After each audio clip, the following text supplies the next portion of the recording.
Wolverines for Asgard. Oh, I mean, for America.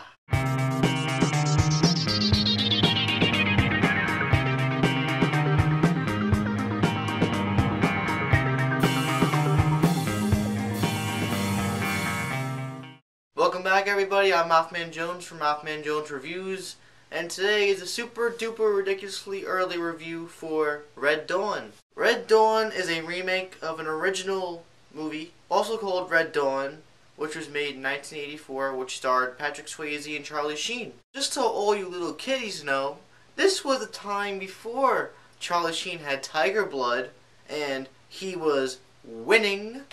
This was a time when he was an actual actor. This film was also supposed to come out about 2 years ago, but it also got shelved like Cabin in the Woods. And the studio, I'm not sure which one, finally picked it up and decided we're going to put it out right before Election Day. What the what? Stepping into Patrick Swayze's shoes, God rest his soul, is Patrick Hemsworth. His brother, who was played by Charlie Sheen, is now played by Josh Peck. We also have Josh Hutcherson, who is very famous right now, I would think. The transforming human chick from Revenge of the Fallen, Transformers 2.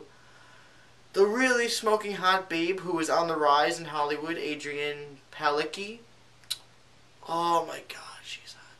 Also that one guy who played the comedian in Watchmen, but I like to call him Robert Downey Jr. on steroids. The plot for the original film was that it took place around during the Cold War, where there was a lot of tension between the Russians and Americans. Russia decides, oh, we're going to invade the U.S.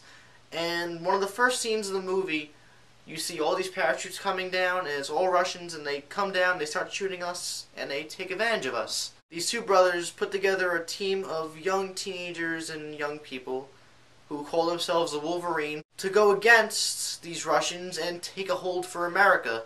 Take that plot, replace Russians with Koreans, you got this movie. They're so road ready. The acting for the most part was okay. Most of the teenage characters you don't really care about aside from Josh Hutcherson and the two brothers, because when people start, getting picked off, you're like, oh well, that guy was pointless. I'm starting to become a big fan of this woman, Adrianne Palicki. She looks like a keeper. Chris Hemsworth truly shines. I mean, he looked like he really wanted to respect Patrick Swayze's role. Then you have his brother, played by Josh Peck. I was a big fan of the Drake and Josh show, and before that, with All That and Nickelodeon, greatest times of the life, but he was pretty terrible in this movie, not gonna lie. If you've ever seen The Whackness or Mean Creek, he's great in those movies, and then now in this movie, he just looks like a whiny bitch. There are a couple moments where I really think he shines as an actor, but overall, this was not his movie. They forced this really weird character development. Like, it takes like 10 minutes before the invasion actually happens, and they really, it's like, feels very forced. They're trying to get you to like these characters and to feel like, oh, I care, but it really doesn't feel organic or natural at all. So like, when's the action gonna start? Just the editing in general just made the movie feel very unnatural. Like, I feel like there was definitely scenes that were cut out. Like, at one point, all the characters would be at one destination, and then at another point, like 5 seconds later, they'll be somewhere else, and you'd be like, how'd they get there?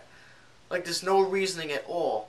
I like the action. It wasn't much shaky cam, but overall, it just wasn't memorable. At one point in the movie, you really think everything's gonna be fine. Everything's like dandy and everything's over, and then out of nowhere, the movie just picks up again, and you're like, holy crap.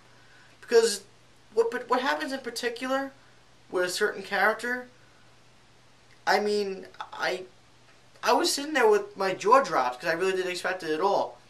And then right after that, you think the movie's going to pick up and like things are going to happen that like, oh wow, what are they going to do from here?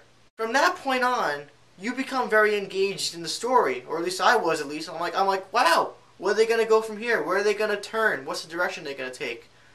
And then the movie just ends. They tried to pull like an Inception where like, oh, well, we're going to let the viewers think about what happens at the end. And we're like, well, this isn't that kind of movie. It wasn't that thought-provoking, so just finish out where you started. The movie isn't terrible, don't get me wrong. It's not bad. If you like the original a lot, I say don't go see this movie because you're probably not going to like it. If you didn't see the original movie, I say go see this when it comes out in November. See what you thought of it. Whether you liked it or not, then go watch the original and see what you and then compare and contrast. Ultimately, you should set out to remake an old movie if you want to make it better. If you want to improve on the old. And while the original is cheesy and kind of like really 80s like, this didn't really improve upon what the first one had. I mean, I would watch the first one and enjoy that one much better than this one, not gonna lie. Aside from Chris Hemsworth's great charismatic acting and the way he really brings upon himself on the screen, there's nothing here that's really worth seeing, but I mean, it's an enjoyable action movie overall. And for that, I'm gonna give it 2.5 out of 5 stars. I mean, that could change between now and November. I mean, I might like it more and think about it or hate it more. I'm definitely going to go see it again when it comes out to see how I feel then. But that's it for me today. I'm Mothman Jones. See you in the next review. It's not fair. Why do we have to be attacked? I had a girlfriend. I love her really much, but I don't know where she is. Brother, I don't care about your little needs and everything around your little world. I'll smash you with my Mjolnir. Hug me, brother! No, brother! Bah!